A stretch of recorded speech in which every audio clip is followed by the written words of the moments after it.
Good morning. चलिए आज हम लोग जो है क्लास 10th एनसीईआरटी चैप्टर 7 निर्देशांक ज्यामिति का सवाल हम लोग पढ़ेंगे। तो सबसे पहला सवाल देखिए, निम्नलिखित बिंदुओं 2,3 और 4,1 के बीच की दूरी निकालना है। आपको दो बिंदुओं के बीच की दूरी हमको निकालना है। तो दो बिंदु दिया हुआ है, दोनों बिंदुओं के बीच की दूरी निकालना है। अब इस दोनों बिंदुओं के बीच की दूरी अगर हमको निकालना है तो इसके लिए हमको सबसे पहले जो है दूरी सूत्र, जैसे मान लेते हैं ये बिंदु क्या है, एक बिंदु है, मान लेते हैं यहाँ पे ए है और ए बिंदु का जो निर्देशांक है 2,3 है और एक बिंदु यहाँ पे मान लेते हैं कोई है, यहाँ मान लेते हैं बी बिंदु है, इसका निर्देशांक है 4 और 1 है। ठीक है, इसके बीच की दूरी हमको निकालना है। मान लेते हैं इसके बीच की दूरी क्या होगी, ए बी होगी। तो इस ए बी का जो है वैल्यू कितना होगा यही हमको निकालना है। तो इसके लिए सबसे पहले इसका हम लोग कॉन्सेप्ट पढ़ते हैं। किसी भी सवाल को बनाने से पहले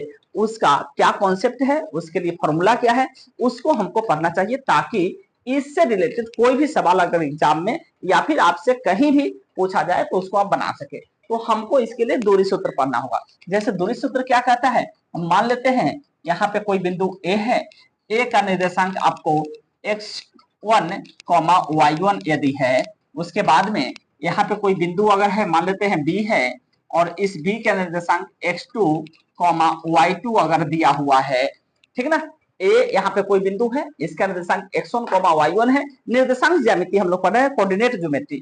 बी का निर्देशांक है आपको x2, y2। तो इस दोनों बिंदुओं को मिलाने से जो रेखाखंड बनता है, इस रेखाखंड का नाम क्या होगा, आपको इस रेखाखंड का नाम होगा ए बी। ठीक है, और ए बी बराबर क्या हमारा फॉर्मूला है, देखिए ए बी बराबर फॉर्मूला है, ए बी का फॉर्मूला होता है दो बिंदुओं को, देखिए दो बिंदुओं को मिलाने वाले रेखाखंड का जो फॉर्मूला होता है दूरी सूत्र, इसी को हम लोग दूरी सूत्र कहते हैं।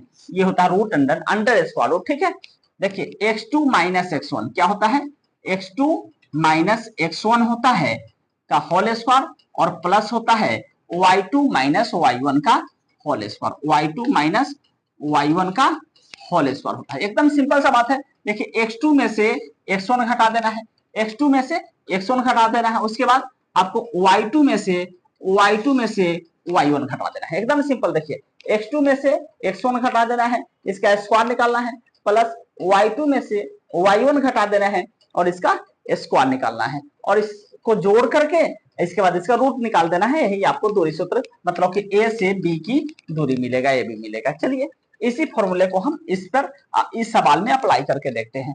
तो हमारा ए बिंदु हो गया जिसका निर्देशांक 2,3 है। तो ये 2 और 3 क्या करेगा, ये जो काम करेगा 2 सो x1 का काम करेगा, और ये जो 3 है सो हमारा y1 है।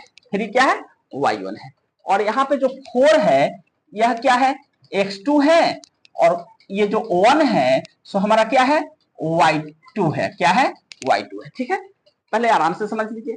यहाँ देखिए एक निर्देशांक x1 y1 है, तो यहाँ पे x1 का वैल्यू 2 हो गया और y1 का वैल्यू हो गया 3 हो गया। यहाँ पे देखिए ये b का निर्देशांक x2 y2 है, तो हमारा जो है ये b यानी 4 हो गया x2 का वैल्यू और 1 हो गया y2 का वैल्यू। ठीक है, यहाँ तो कोई दिक्कत नहीं। तो अब जो है इस फॉर्मूले में इस वैल्यू को अगर हम डाल देंगे इस फॉर्मूले में, तो हमारा वैल्यू क्या मिलेगा, ये भी बराबर, देखिए चलिए यहां से हमारा वैल्यू जो मिलेगा ए बी बराबर, देखिए x2 माइनस ए बी लिख देते हैं, इसका भी नाम हम ए बी ही लिखे हैं। ए बी बराबर क्या होगा, x2 माइनस x1 कह रहा था, x2 क्या है 4 है, तो 4 हो जाएगा, माइनस x1 कह रहा था, x1 देखिए कितना है 2 है, 4 माइनस 2 का होल स्क्वायर, और प्लस में देखिए y2 कितना है जी, y2 है आपको 1 है, माइनस y1 कितना है तो 3 है, इसका होल स्क्वायर हो जाएगा।